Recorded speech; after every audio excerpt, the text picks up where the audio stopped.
Hi, Dave. How are you doing? I'm great. How are things going? Everything good, thanks. Thank you for coming on my channel and talking to me. All right. My pleasure. Always fun to go down memory lane. Yeah, same here. I want to ask you, so when you started hockey, how old were you?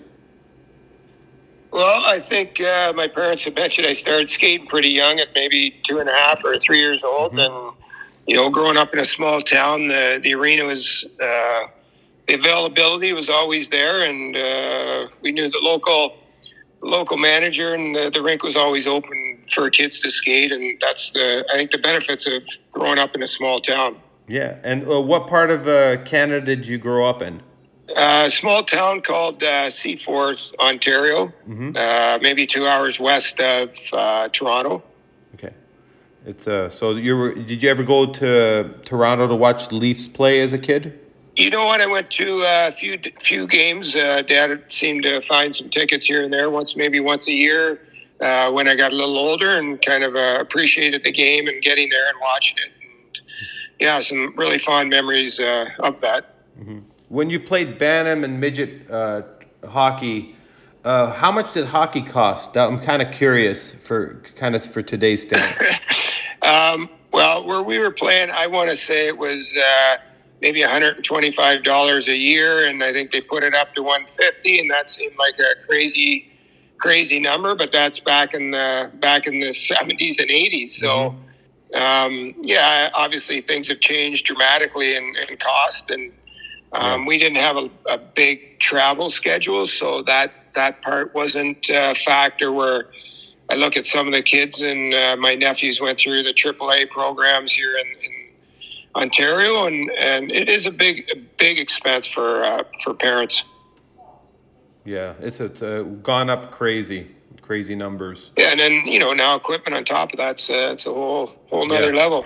yeah. And then you played your junior hockey in the OHL in North Bay, and you guys had. It's amazing how many players you guys had that went to the NHL.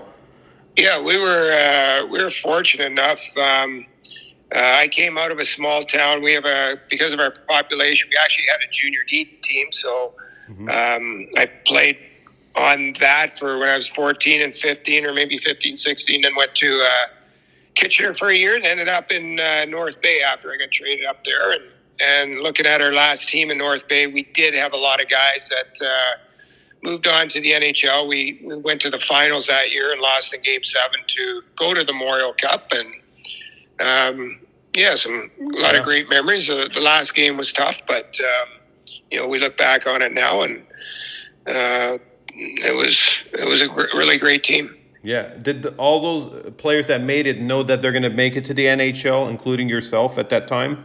I don't think anybody does. No. Everyone's once you kind of move along in junior. I didn't even really think I could play junior until I got there. I was undrafted into the OHL Hmm. and made it as a walk on, Wow. and so things just progressed year by year. And by year 3, I was on the World Junior team. Wow. Next year, I was playing for Pittsburgh. So things moved along pretty quick for myself. I think every guy had a different path.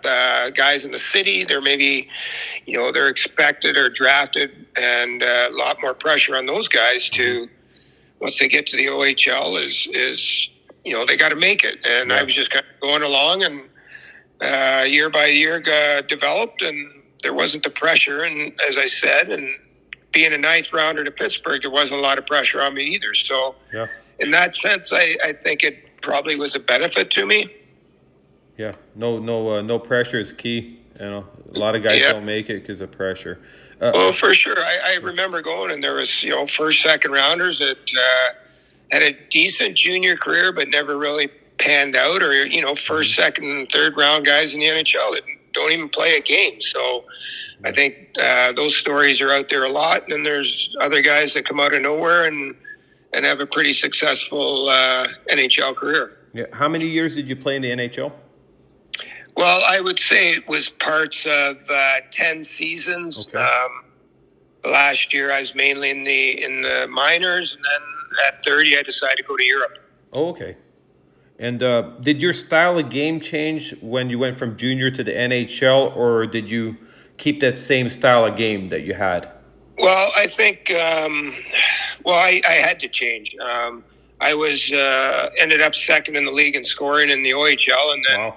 I went to Pittsburgh, and you're playing behind Danny Quinn, Mario Lemieux, and you're all of a sudden a third line, fourth line guy, and you're not always there to score goals. So I had to figure out that part of the game, and I think defensively I could play that role pretty strong. And yeah, it was an adjustment because you're used to being the guy in junior, and all of a sudden you got to find a different role when I got to the NHL. Yeah. Did you ever get to play on a line with Mario? I would say the odd shift here and there, or he would stay out for a shift and a half, and you might catch the last half with him or something. But yeah, it was to watch and practice with him every day was I think a benefit for me. That's for sure. Yeah, and you guys also had Paul Coffey on your team. That was a stacked team. Very good group. Well, yeah, Paul came there maybe a month or two into the season. He was holding out, and obviously we had to give up a couple guys to get him. So it was to see that young and see what happens, and to lose a couple guys that you were close to, and it's part of the game. But it's a real business. Junior, they do it, but you get to the pros, it's a different level. Yeah, and those great players help you a lot, like in practice. Like, did it help your game to go against them? Did you have to go against them a lot? Who's Mario? Mario and Paul Coffey, guys like that. Like when you're in practice, you guys go against each other. Did that help your game a lot by going against them? I think so. I mean, if you're practicing at a higher level with different guys, and it's not always as intense as a game, but I think you can learn from them. You're not going balls out with these guys, and so to watch them day in and day out, I think more what they do off the ice. Also, you kind of learn as a young guy. It is a learning curve. That's turning pro from junior. Yeah, and did Mario take a lot of abuse out there when he played?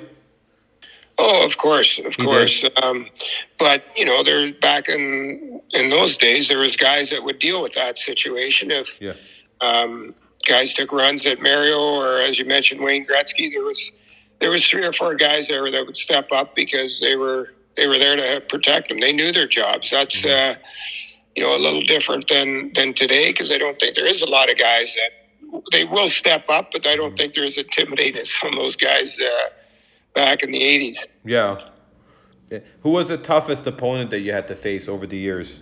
Like, could be skill-wise or just tough to play against? I think there's 2 different ways of looking at that. Tough guys to check are, you look at guys like Mario or Steve Yzerman, or, those type of players they're tough to defend because they're such great players. Guys that were scary to play against would be, Dave Semenko, Marty McSorley, just to name a few. I think every team had tough guys on there. So I think it kept guys honest for the most part, where they don't have that today. Yeah, that's missing for sure, because a lot more cheap shots today, I think, than before. Well, yeah, because you don't have the guys drooling sitting on the bench. If you do mess up, they get out there and they're gonna deal with things and make you pay for the stupidity of something you did to one of the better players. Yeah. Keeping guys honest. That's basically what it was. Yeah, for sure. I 100% agree. Today's game, a lot of video review, off-ice video review. In the 90s, did you guys have a lot of that? You know what? I'm looking back. There wasn't near what they have now, but at least they can get it right. There's no discrepancy. Oh, was it in? Wasn't it in? It could change the game. Well, now they pretty much can be bang on every call. Like you look at offsides or goals that are produced after an offside. Well, they get brought back because it was offside, or a 5-minute, was it a 2-minute, or was it delay a game, or was the goal over the line, like the puck? I think it's good, long as they do it fairly quick, that doesn't slow the game down. And I think the rules are there for coaches' challenge. If they mess up, then you get penalized. So it's a play that they got to be 100% sure on too.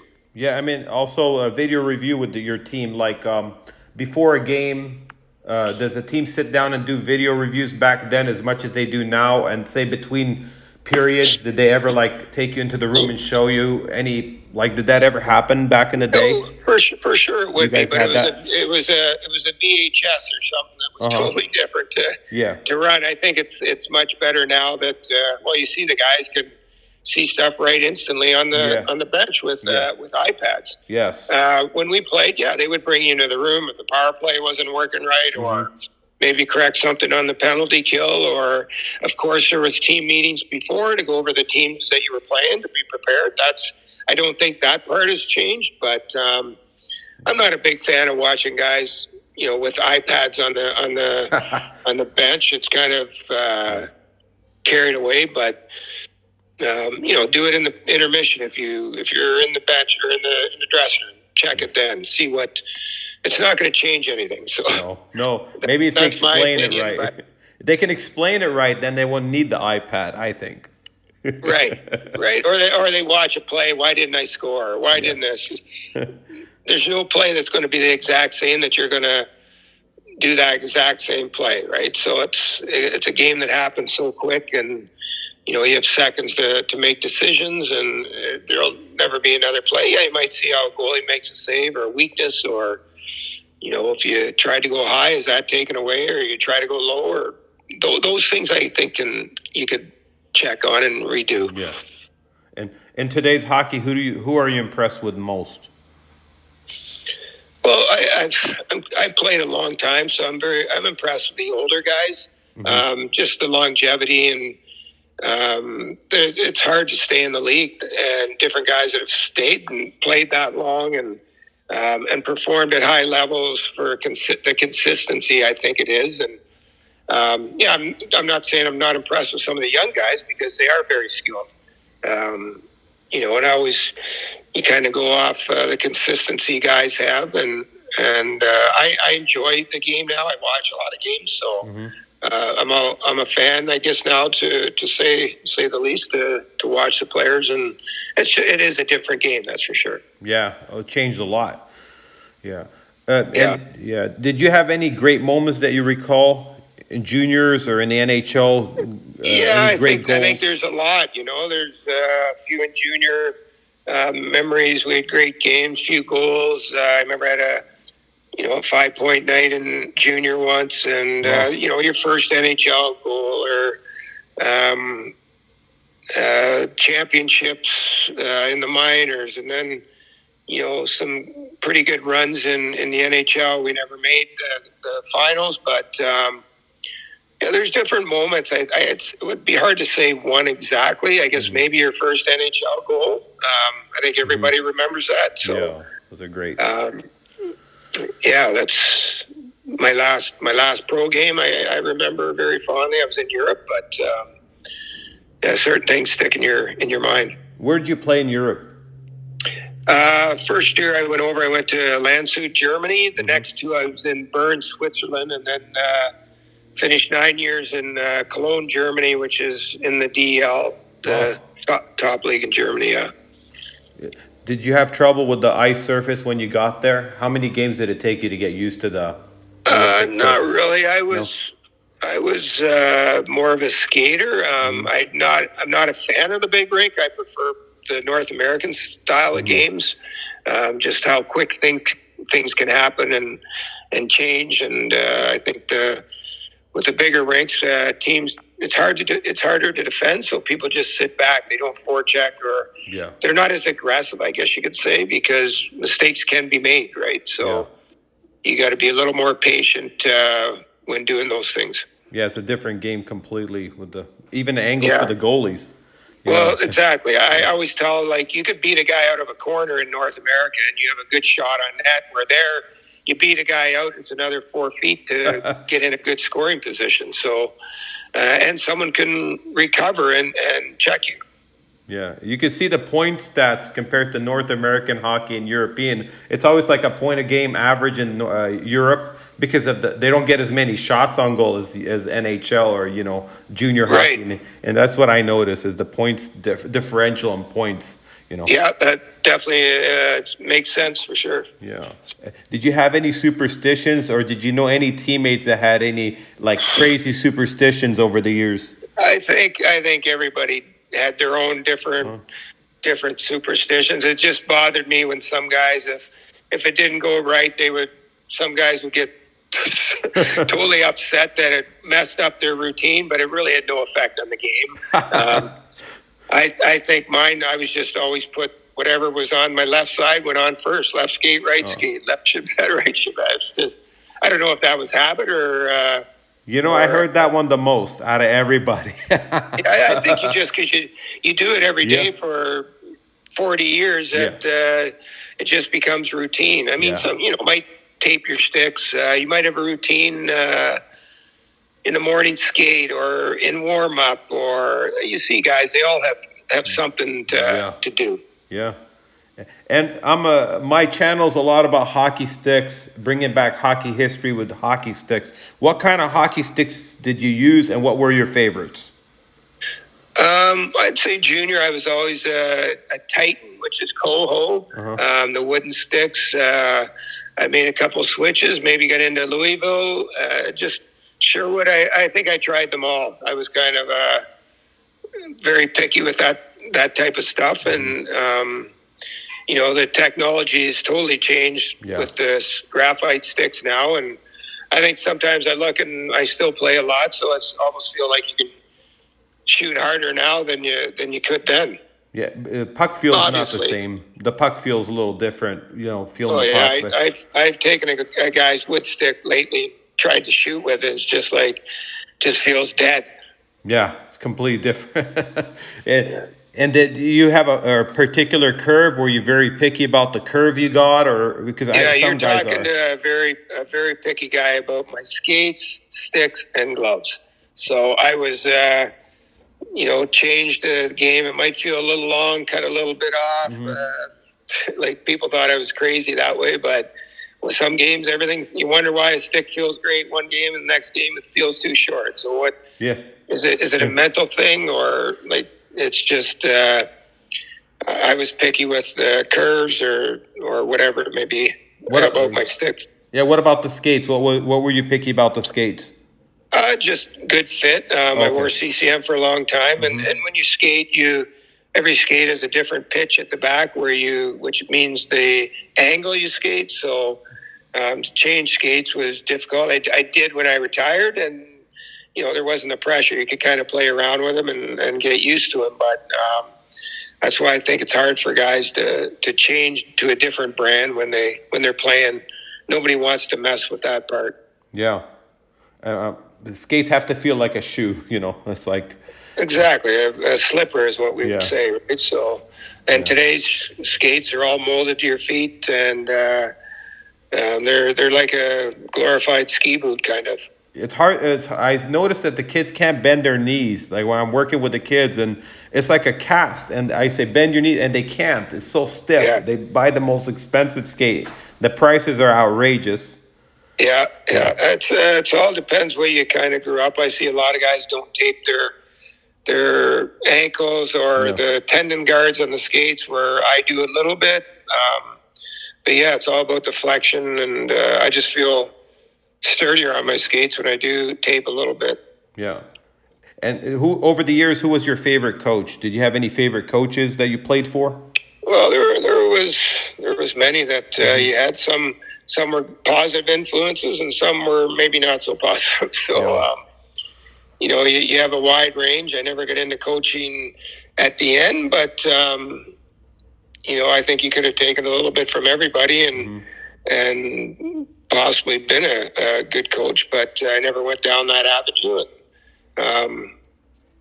Like we had coaches, minor hockey here. My dad was always involved with me, and then junior I had Bert Templeton, and so on up to the pros. There's different ones. Some I don't know how they became coaches in the NHL, but they were there. So and then there's other ones that were great, and different personalities and different techniques of what works. I think it's managing players is what it is, and different personalities, Yes. which buttons to push in one guy might not be the same on the other guy. So it's Yeah. learning your players and what can work. Yeah. And if you had to go back again, what would you do different? I don't know if there would be a lot I would work on. Maybe one thing would maybe be leg strength. More leg strength. I see a lot of kids now, like training's changed too. You kind of Yeah. did what you thought, and we were lifting and squatting, and everything now is a lot of plyometrics. I see the guys training quickness and agility, and I was known as a pretty good skater. So, is there some way I could have made it better?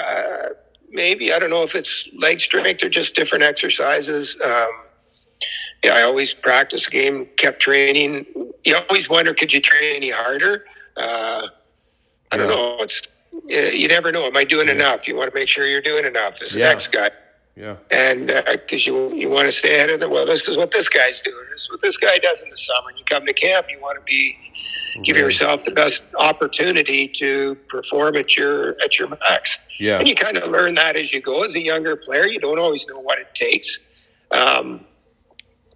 I'll tell a story.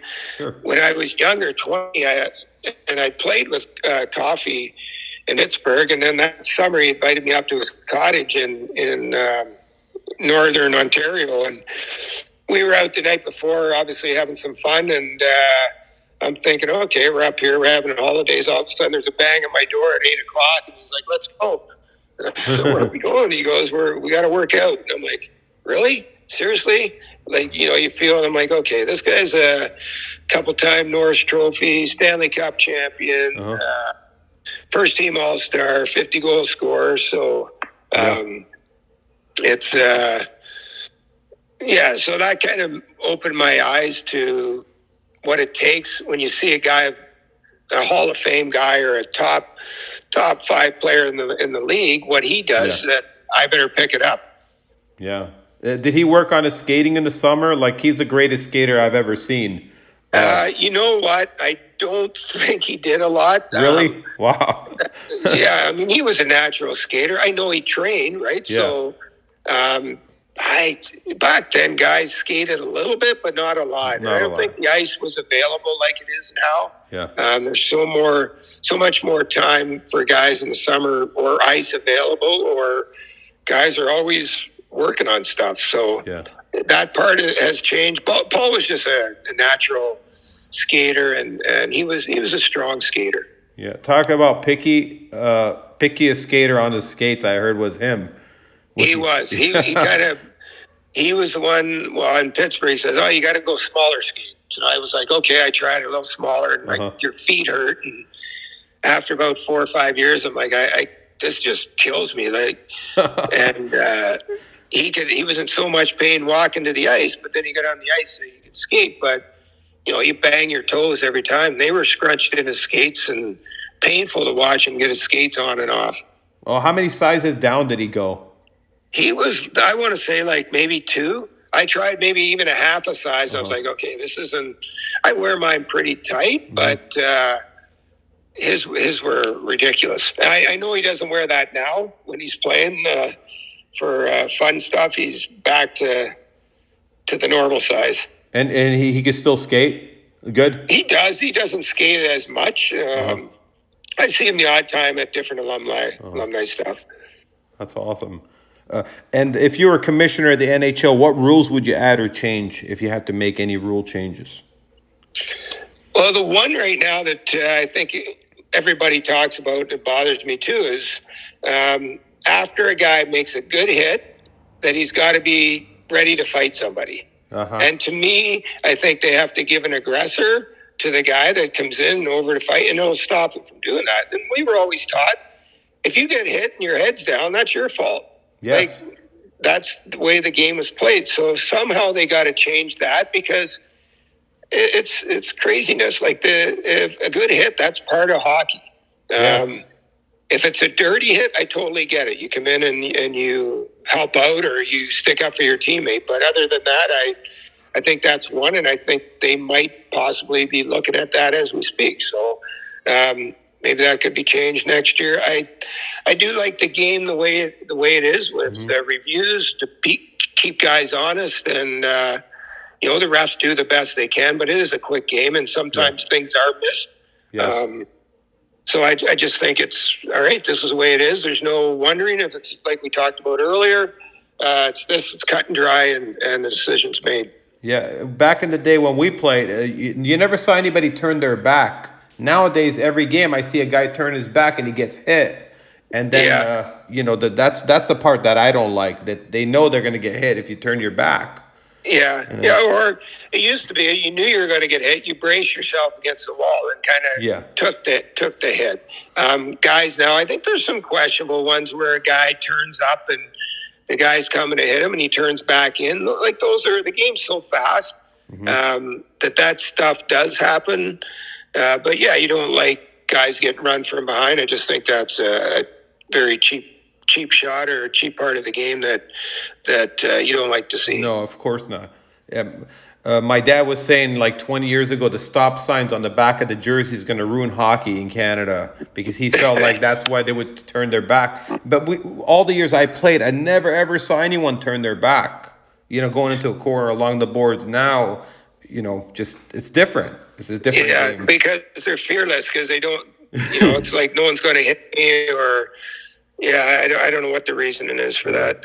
Yeah, the final thing I want to ask, would you add checking at a younger age for the kids? Because they're starting them at Bantams, and I think it's kind of late learning. I think it's, and then when they get to that age, I think you see everyone trying to hit or go out of their way to make these hits because all of a sudden it's something new. Obviously, we grew up playing when you were hitting a novice. It was just part of the game, and you learned to keep your head up early to all of a sudden start at Bantam, and these kids are so big now, and they forget, I'm sure they forget sometimes that, I'm in hitting again. I got to brace myself. I got to learn how to take a pass, or I don't take that pass because I could get laid out. Yeah. You never picked up a pass with your head down. Now they do, and if you hit them, then you're in the wrong. Yeah, it's awful. It's opposite. It's kind of but maybe not right down to the younger kids because they're still learning the game, but it could be maybe some bumping or just some type of body checking or rubbing out, which I know it's supposed to be, but and I think at that age you get such a difference of size with some of the kids. It's all of a sudden, whoa, this kid's way bigger and he's hitting, and the other guy doesn't know how to take it. And that's where you get your injuries with some of the kids. Yeah, and some kids grow bigger than others. 50-pound difference, especially at that age, at that Bantam age or whatever, U14, whatever they call it. I don't know. Yeah, that's correct. You said it. U14. So, yeah. Dave, I want to thank you so much for coming on and talking to me. It was great to have you on and the great hockey stories. My pleasure. Yeah, it's awesome. You got it. Enjoy your day. Have a great day. Okay. Thank you very much. Thank you. You too. Bye-bye. Bye.